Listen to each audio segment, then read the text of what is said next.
Good morning, everybody. Welcome to the good old Flow Show. Here we are again to take you through markets and what's been going on. Is he here? He is. Good morning, K-Man. Hey, morning, Ryan. Morning, everybody.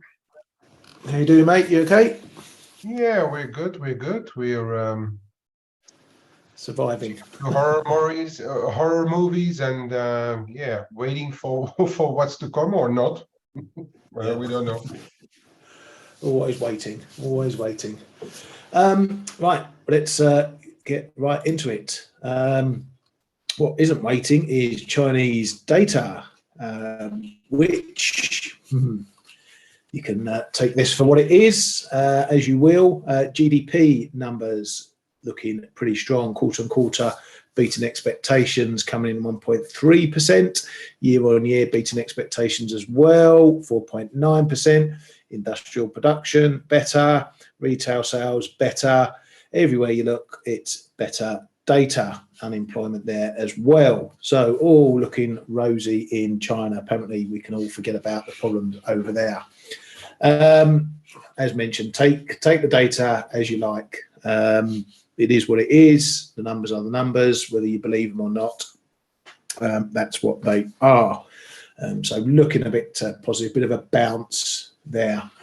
On the other front, the property sector, Country Garden says it cannot meet its debt obligations, missing some payments again. This is the ongoing saga. Still not really worrying a lot of people outside of Japan, bar those who are owed money, of course, on some of that debt. But that situation is still rumbling. For Australia, some further thawing of tensions between them and China. China saying there's positive outcomes on Australian wine levies and that resolution on that may be near. Good news, mate. Are you a fan of Aussie wines? I'm you know, when it comes to wines, I'm not a racist, right? So yeah, as long as it's wet and has alcohol in it. No, there's a couple of good ones over there. Not my real favorites, but yeah, why not? Good news. Yeah, I don't mind a New Zealand white. Some of their whites are quite nice, but anyway, we'll have to do maybe do a wine show over Christmas when there's nothing going on. Yeah, why not? Bring us your top 5 bottles for people to have over Christmas. let's see if we can get sponsored by a few wine firms. Without a shadow of a doubt, I reckon. Yeah, get some free bottles in. We'll all get pissed on the Flow Show, the wine show. Anyway, sticking with Australia, and RBA's Bullock says if inflation remains higher than expected, we will have to respond with policy. Is very alert to upside inflation risks. She says we're yet to see the full impact of past rate hikes on consumption. And is a bit more worried about the inflation impact from supply shocks. Riksbank Governor Thieden says, I don't think you should expect rate cuts next year, or rapid rate cuts next year. Maybe there will be rate cuts next year, but they won't be rapid, according to His Highness over there. As you can see, a ton of Union Jacks on the calendar. Lots of price data out. CPI coming in it's coming in unchanged. It was expected to fall a pip, came in unchanged at 6.7%. The core didn't fall as much as expected, only dropping a pip versus the 2 pips expected. PPI still showing negative numbers on the year, mainly small positives on the month. The RPI number as well, that's retail price index, dropping a couple of pips as well to 8.9%. So sticky here for the Bank of England. Is it sticky enough to move them into another hike next month or the end of this month? Or are they going to keep that in the back pocket? As I mentioned yesterday, we will probably see the CPI number resuming its downtrend next month when the energy price cut or cap cut kicks in, or it has kicked in this month, so that will feed into the numbers likely next month. But for the moment, a lot like some of the other countries, still very sticky here in the UK.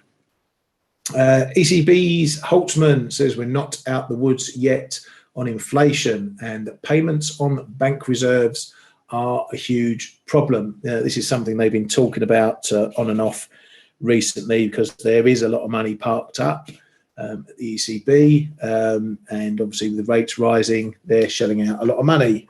So there has been talk. I think it's mainly talk been about reducing what they can hold in reserves, rather than messing around with rates on that, I think, isn't it? I can't recall. No, well, I mean, they were talking about the rates on it as well, but and the measures would have been more restrictive for banks. Even with yields going higher, they were going to pay less on reserves also, no?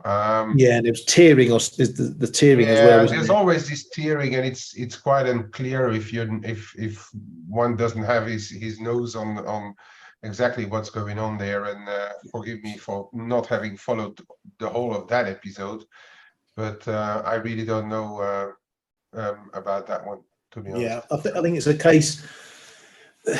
If they're on pause with hikes, they're going to need to talk about something else, and that something else is going to be the PEPs, QE, QT, and things like these reserves, which in some aspect, any moves they do on those will be seen as tightening as well.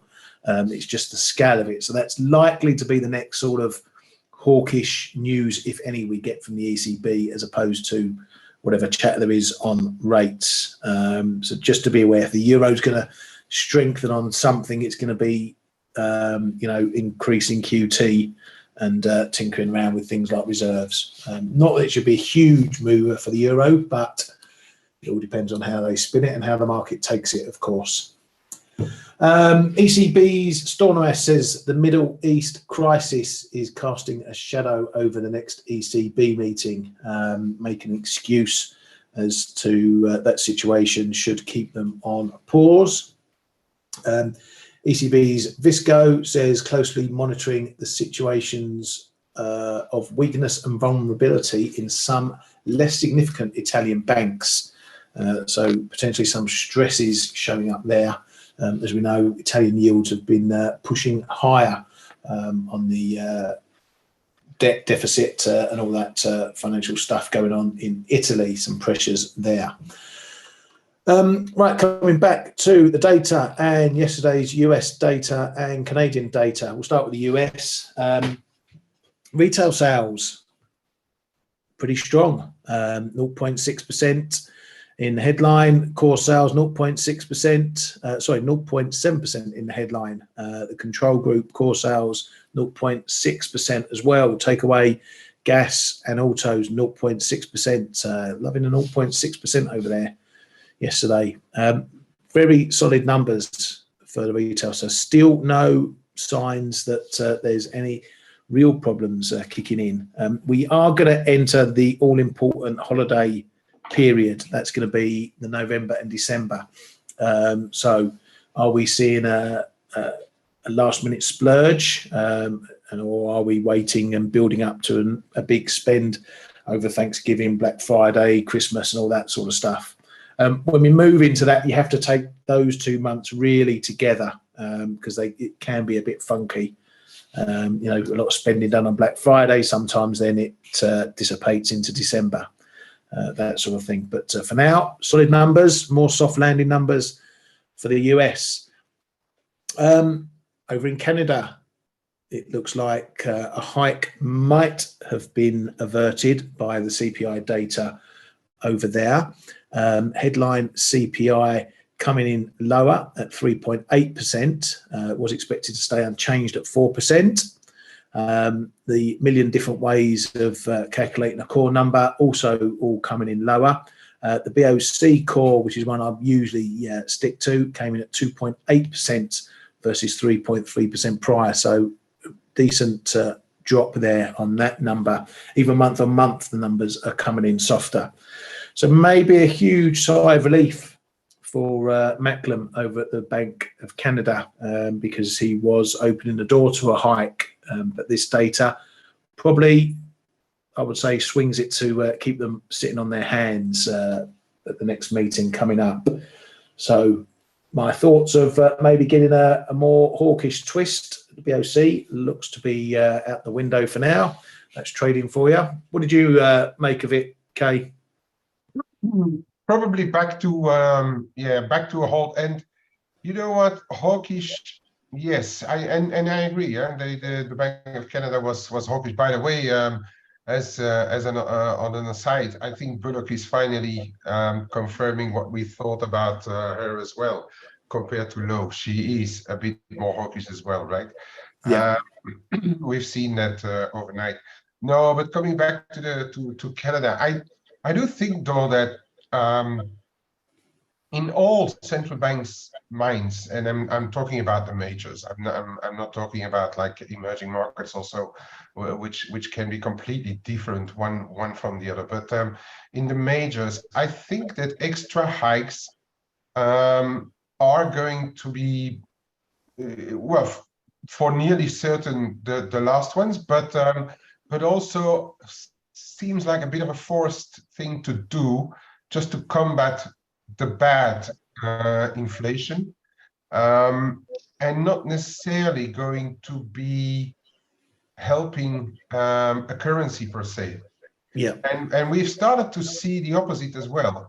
If you look at today's well, today's numbers in the UK are a little bit of an outlier, but we've seen other numbers coming down a little bit. And now talk about this Canadian CPI yesterday. We saw the immediate reaction on the Canadian dollar, and then of course oils are higher. There's always arguments to be had for whatever a currency does these days, but we've seen the rejection of 137 and a pretty solid move back down on the dollar CAD. And if you look at CAD crosses, because that may be the better barometer if you would want to take away the dollar, but even the CAD crosses, Euro CAD went a little bit higher, but then rejected the 144.5. So that's back to roughly where we well, just a little bit higher than it was before, but that's all the Euro crosses are a bit right now. But if you look at other stuff, the Canadian dollar didn't really lose too much for long, and I think that's something that we need to start to pay attention to, because I've been saying for a long time, growth will take over, the other data will take over, and I reckon we're starting to see a little bit of that as well. As I said, sterling is a little bit different this morning, but if you compare the levels, we are at much loftier levels in sterling still, and the Bank of England not knowing whether we are Tuesday or February, they probably the market needs to figure out for itself what to do with the sterling. We're not far away from the levels where the sterling was ahead of the CPI numbers, but those are just that bit too lofty to start to be ignored by sterling, because if you look at the BOE, we're at 5%. The CPI comes in at, what was it, 6%, right? yeah, If you look at the Canadian, for instance, they're also at, I think, 5%, but their CPI comes in below where they are now, right? So that may be the difference there. But again, I mean, we have to be a bit careful now to react too much on CPI data, but rather take the growth data in consideration. But yeah, I mean, to come back to your main question, is it putting the Bank of Canada on hold? I guess it's a big sigh of relief there, right, in the Bank of Canada, and now we will see what the rest is doing. And we have to note that unemployment data were good. The last ones that come out. So the data in Canada are not really bad on the side of it. Yeah, and we got more data to come. Of course, got retail sales from Canada on Friday as well. So there's still more to come through. But I think the key point here is Macklem has shown how scared central bankers are of inflation. Tracking back higher again. They've got pretty hawkish over the last couple of weeks. In quite a short space of time. They've turned quite hawkish. As I said, Macklem, as we pointed out in the show, pretty much opening the door to a possible hike. So the fact that they were happy to talk that strongly and not knowing what this inflation data was going to do shows how scared they are. And if we do see inflation tracking up, then we can expect central banks to get more hawkish again and start threatening further rate hikes. By the way, that's a good point, that they did not know the data. Yeah, and it's the thing, if inflation does start ticking back up and trending back higher, the market's going to go bonkers for where rates are going to go. We'll be thinking 6% rates for the Fed, probably pricing more than 6% for the Bank of England, so on and so forth. If we spark into another hawkish round, I don't know where yields will be going from that. And the dollar, it's going to be a messy one if that happens. It's a possibility. It may be a low possibility, but it's still a possibility. Especially that it's a very bad time of the year for that to happen, because we're getting into the end of the year, into the period slowly where big accounts need to manage their books and stuff for year end. For the sake of the gradual markets or markets which behave in an orderly way, it would be better if that waits next year, but because it could be the bad time, because then all those liquidity problems and stuff may all of a sudden pop up again, and the market's getting to be very messy, actually. Yeah, and I think we should, this is all hypothetical, but I think we should be aware that if that did happen, if we did get a secondary inflation phase and central banks are forced to, hike a few more times, that's not going to be seen in a positive light. That's going to heighten recession risk, potentially make them deeper, because the after effects from even higher rates will be more negative. So it's climbing higher up the mountain, you got further to fall, and the quicker you fall. So it won't be the same as how we've traded it, this interest rate cycle. It'll be in a whole different light. And that's when, and that's the day when your equity markets can really start to feel the pain. Yeah, exactly. So anyway, fingers crossed it doesn't come to that. But we have to look at the risks ahead of us. But anyway, back to Canada, because those numbers, and it's been reflected by some of the big banks. Goldies were expecting a hike in October. Now they're on pause. JP Morgan also now on pause to keep rates at 5%. Previously, they expected a hike. So that tells you where the market sits there. Over to the Fed. Some of the other data quickly. We had, if I can find it, where was it? Down here. We had industrial production numbers as well at the US. Again, positive numbers coming in. Industrial production up, manufacturing up. We also got the capacity utilization number, which rose as well. So that's good news there. So again, the US is coming up on the top of the pile for that. One point that wasn't so hot was the NAHB housing market index. That had been putting in a bit of a recovery, but it's gone backwards again. It's gone backwards, I think, the last 3 months. As we heard from Harker yesterday, he's worried about what's going on in the housing market, higher rates, meaning people aren't moving. If people aren't moving, people may not be wanting to buy new houses, which means houses don't get built.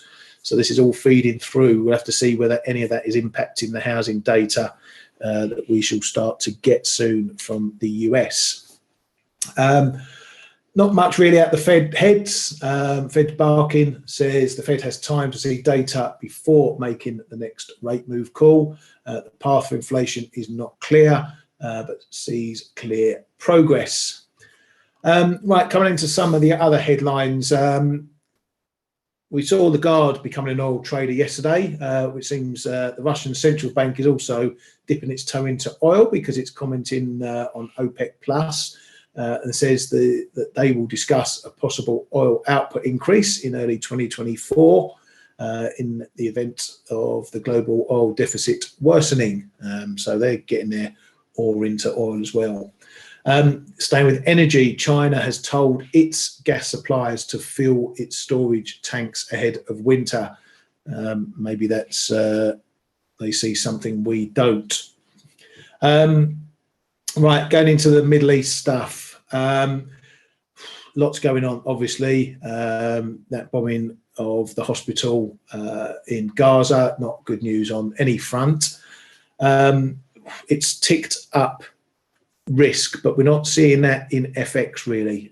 Oil, gold is still seemingly the de facto risk assets for this event. FX not doing an awful lot, neither a lot all else.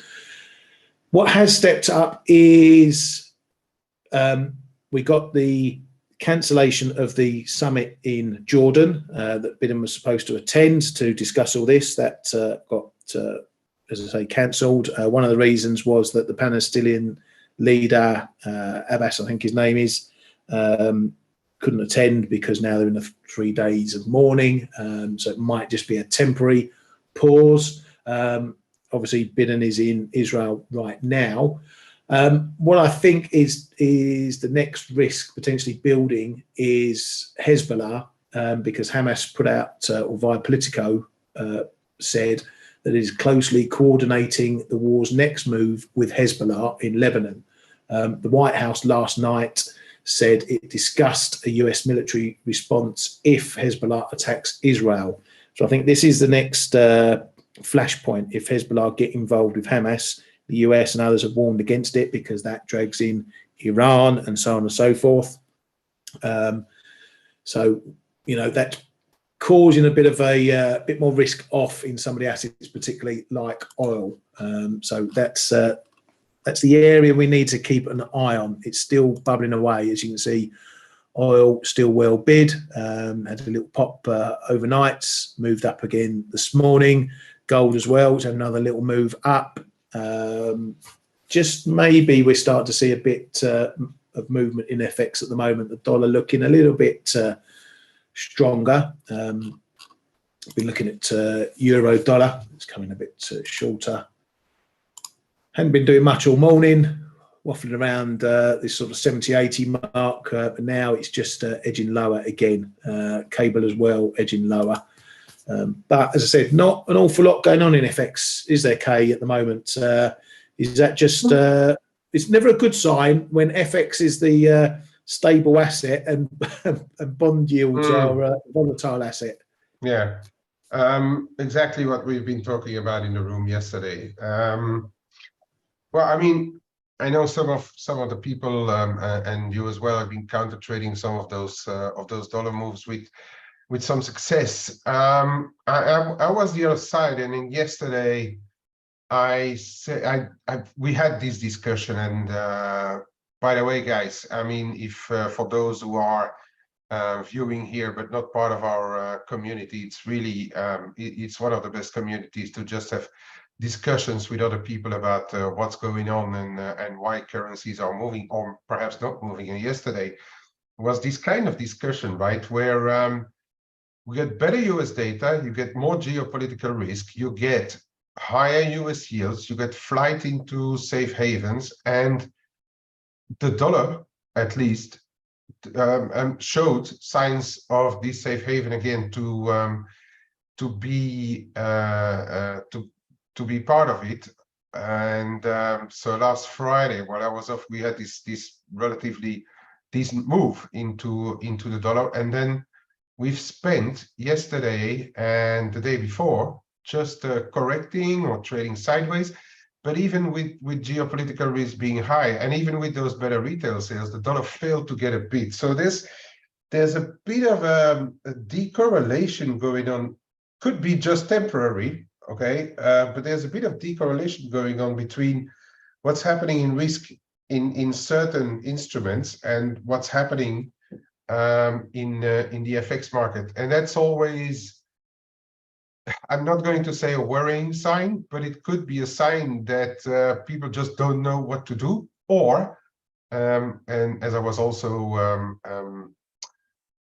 reflecting on that yesterday, it's just that the short-term traders are getting walked around and or just involved, but the longer and medium and the bigger boys, they worry about other stuff first, which are their bond positions, their equity positions, their gold positions. So we've seen definitely gold is gold and silver are the biggest movers on the back of what's happening, followed by in the FX space the Swiss franc. But the rest is I'm not going to say ignoring it, but there's just don't seem to be enough flows anywhere to drive it anyway. So it makes everything in the FX space just that more uncertain, trading in ranges, get a move starting again. Now we've had like 15-20 points lower on the euro dollar, then it stops, then it comes back. It's really a bit of a strange one right now. My base case is still for the dollar to be some kind of safe haven, and the yields and the data are still pretty supportive. But when it doesn't happen, we need to be very careful. So that is where I am at now. I'm just very careful. I've got like really light positioning, and we'll look at the FX rates. But just to finish on that, I think it's a bit.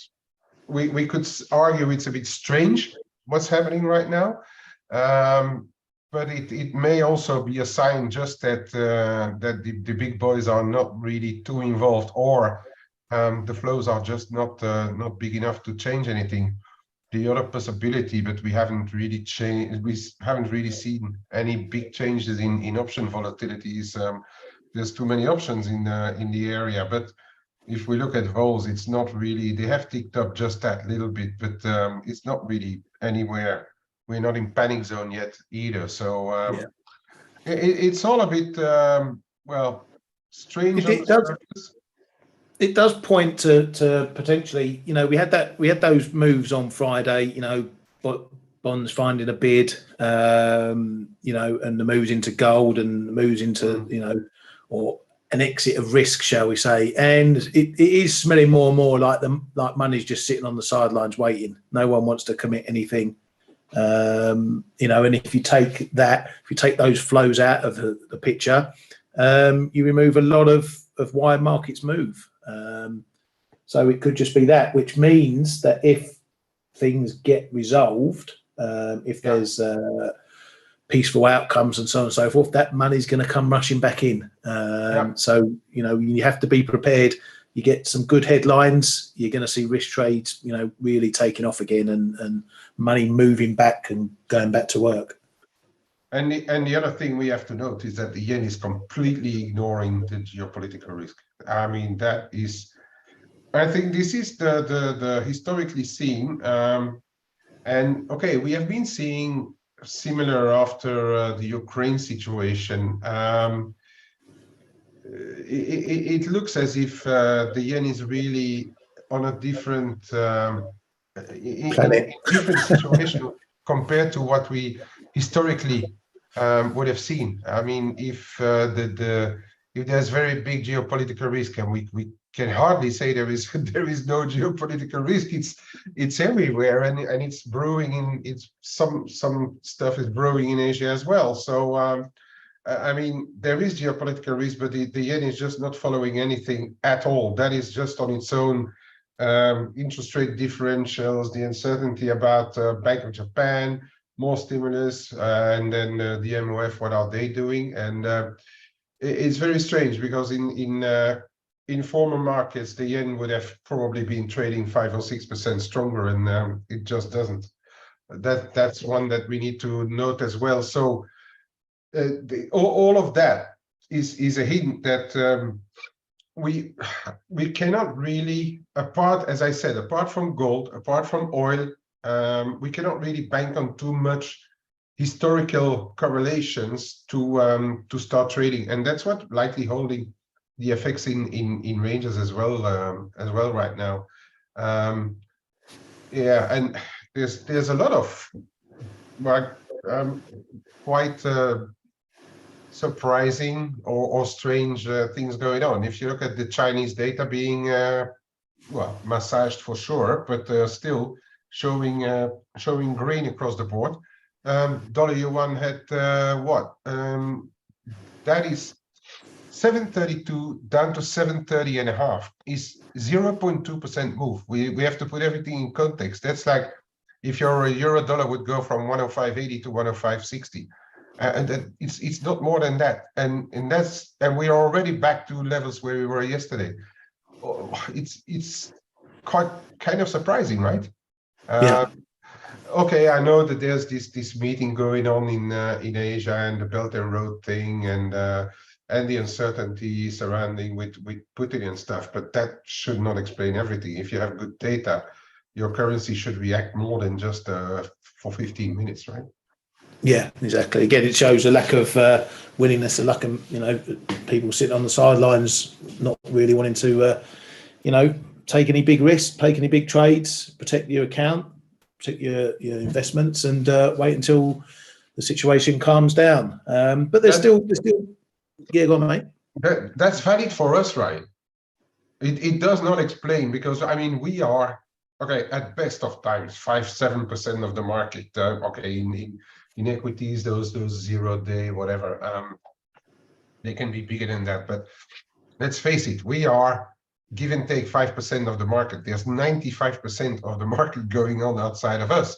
I mean, we can protect our stuff, we can be cautious, but the rest should really be on the move, right? Because there's this gigantic amount of money flowing through markets, and I must say that I'm surprised we are not seeing any bigger moves. Yeah, well, I say it's a bit strange, but then it's that it comes down to that old adage, sometimes cash is the best position to be in when you got these global risk events. We've seen it plenty of times before. The market just doesn't want to get involved because it's hard to put your money into something to find a headline, sticks your position right out the way. But it is what it is. We can talk around what it might be, what it could be, what it should be. Markets are what they are. But there's still trading opportunities. We're not trying to talk things down too negatively. Dollar CAD 137. Another hold there.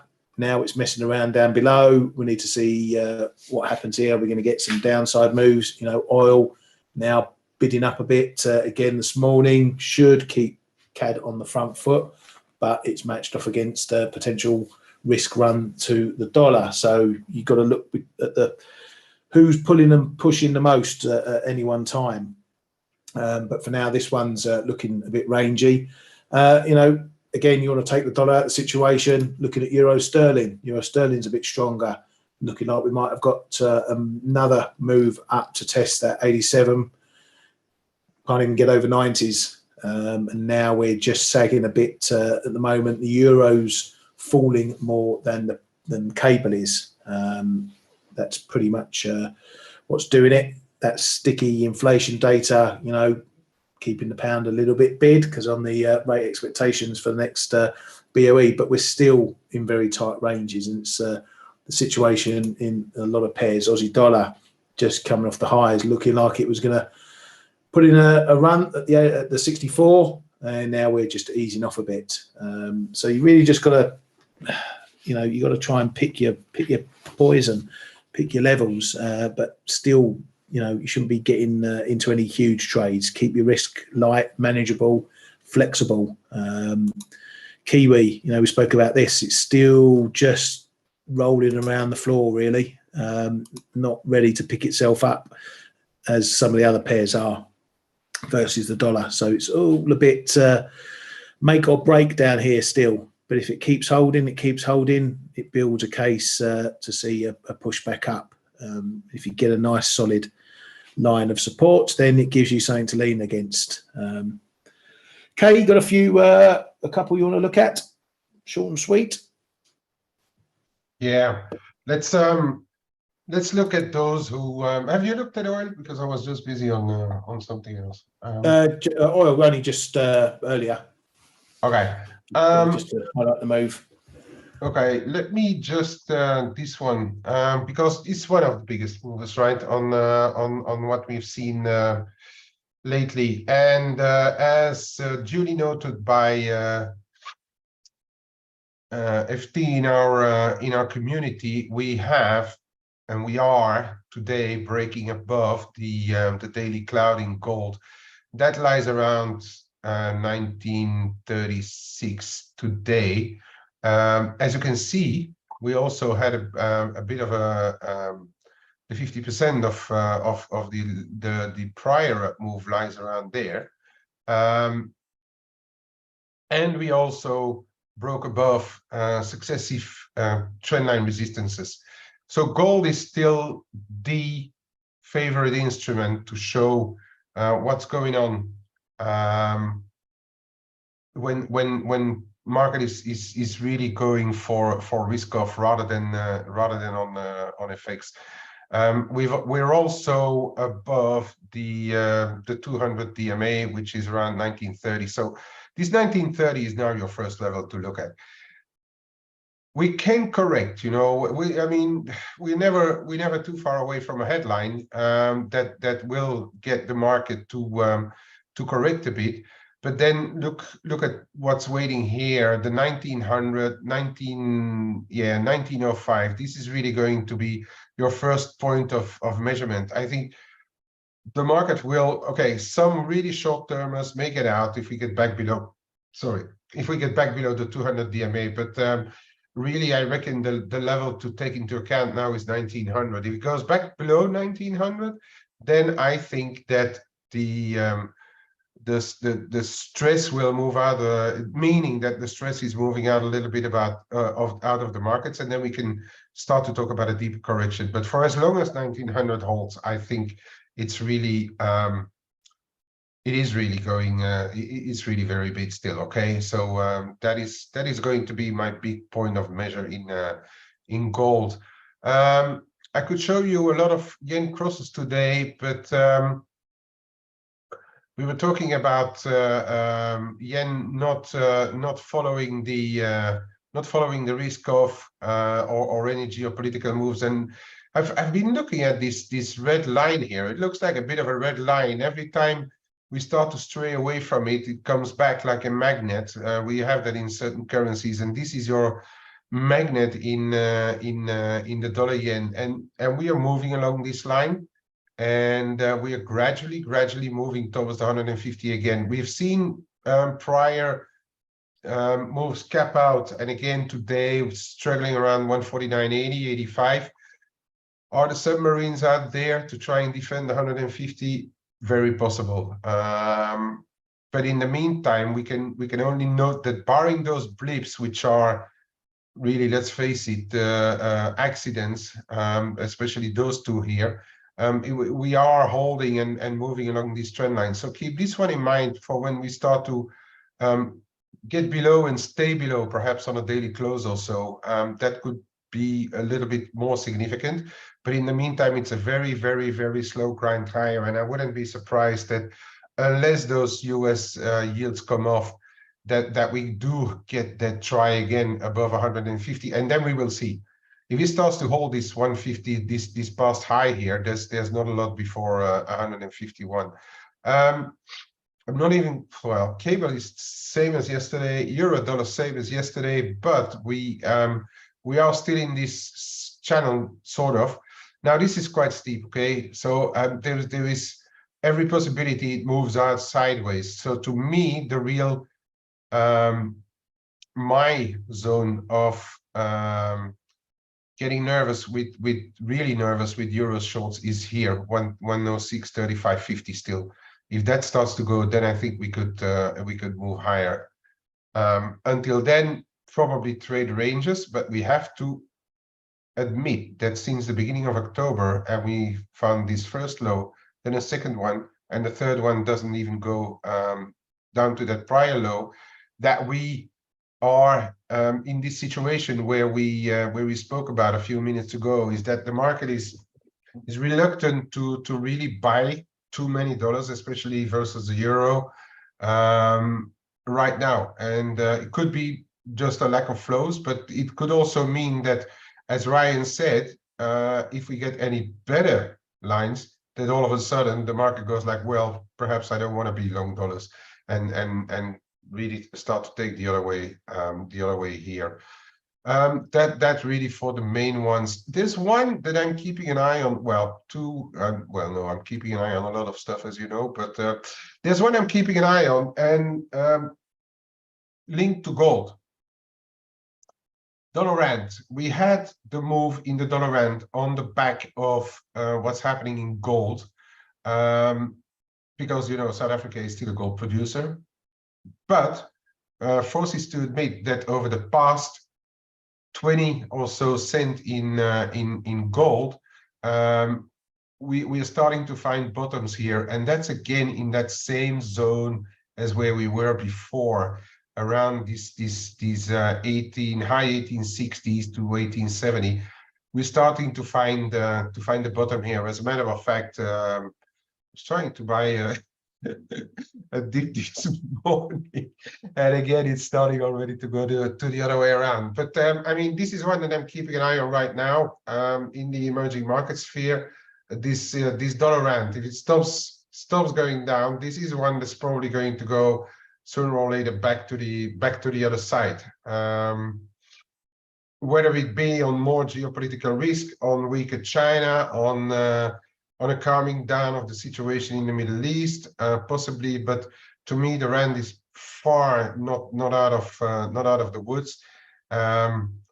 This to me is starting to look interesting. That it stops again on these levels. Well, the dollar China, as we already said, failed to find support for more than 15 minutes, and we're back to that 732, 733. If 733 starts to go, that's above the 2% allowed band of the PBOC in dollar CNY. That's going to be interesting as well. Back over to you, Ryan.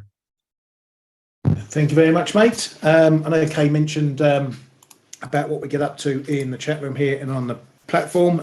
Just wanted to drop in the Zoom chat there. We are running a pretty heavy discount at the moment, our seasonal discount that's only on for the next couple of days. So if you want to check out the room, you can do so.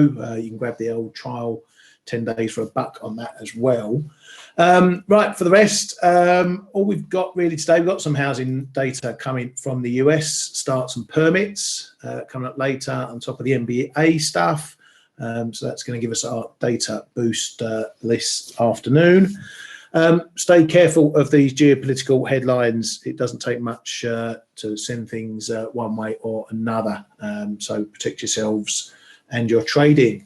Thank you, everyone, for coming to the Flow Show. Thanks to Kay and thanks to Steve and everyone else for keeping the show up and running. Have a great day, everybody, and we'll see you all tomorrow.